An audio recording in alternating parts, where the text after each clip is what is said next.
In Austin, I'm Mark Mullins. We've learned an 8-year-old Austin girl is one of the final 2 people still missing after deadly flooding swept through Kerrville on July 4th.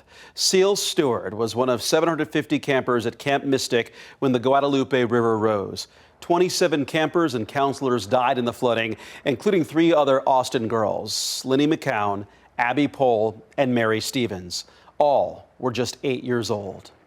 We have new details about a swimmer who went missing in Lake Austin over the weekend. On Saturday, Austin police responded to a report of a man who fell off a boat and never resurfaced. Relatives identified that man as 38-year-old Everleave Chaparro. Police say a body was recovered from the lake Sunday morning. That person has not been identified yet, but APD believes it is Chaparro. At the Texas Capitol, state lawmakers continue to hear testimony on the push to draw a new congressional district map. The Senate's redistricting committee took more public comment about the push Monday. The beginning of the hearing was contentious, with Democrats denouncing Chair Senator Phil King's decision to only take testimony virtually. President Donald Trump wants Texas to secure 5 more Republican seats in the U.S. House of Representatives. Earlier this month, the U.S. Department of Justice raised concerns about the current map, saying 4 majority-minority districts were drawn based on race. The state has defended the current map in court, saying it was drawn fairly. Democrats on the Senate committee also questioned why the committee is holding public hearings before a new map has been drawn. Committee members, I said this the very first hearing, and I will say it again loud and clear. This is not redistricting. This is rigged districting. It is an absolute farce and disrespectful to every black and brown citizen in this state, Mr. Chairman. Last week, 15 Texas Democrats went to California and Illinois to meet with the leaders of those states. California Governor Gavin Newsom said if Texas Republicans redistrict to try to boost the number of seats in the House and Congress, he might be willing to do the same thing for Democrats in his state. The Senate committee has sent a letter to the DOJ asking them to come testify about why they want Texas to draw a new map. Austin leaders struck a deal to build a new hotel and convention center next to the Circuit of Americas, or COTA.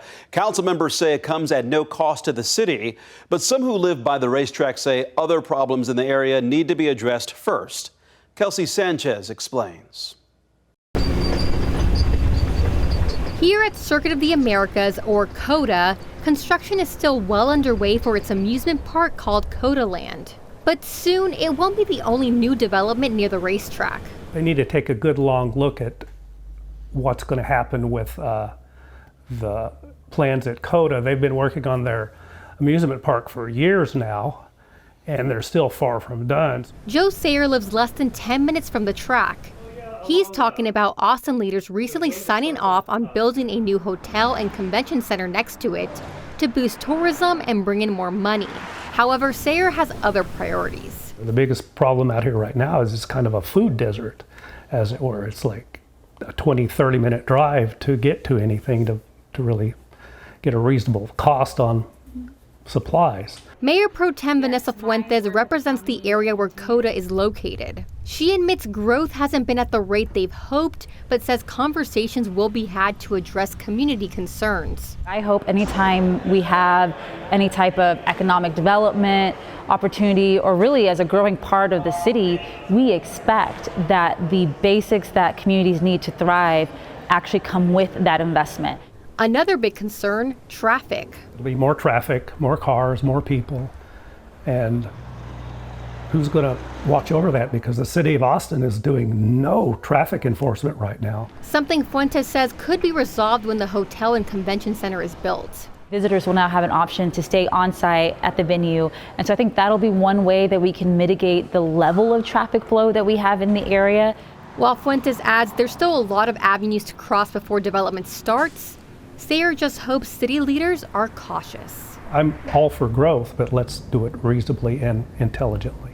In Del Valle, Kelsey Sanchez, KVUE News. And last week, Austin City Council acquired 21 acres of land for the project. Fuentes says the next step is an amendment to the plan unit development to look over the layout, opportunity for jobs, and more. That will take at least a year. City leaders say the new convention center by COTA won't affect plans for the Austin Convention Center downtown. Right now, it's closed for redevelopment. It will nearly double in size. The $1.6 billion project is expected to be complete in 2029. It's being funded through hotel occupancy tax and convention center revenues. Elon Musk announced his Austin-based electric vehicle company Tesla reached a multi-billion-dollar deal with Samsung. Both companies agreed on an 8-year, $16.5 billion contract for Samsung to make Tesla's next-generation AI 6 chip at its new factory in Taylor.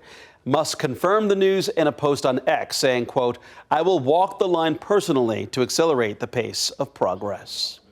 Austin police are set to welcome a new four-legged member to the force, but this one may not look the way you expect it to.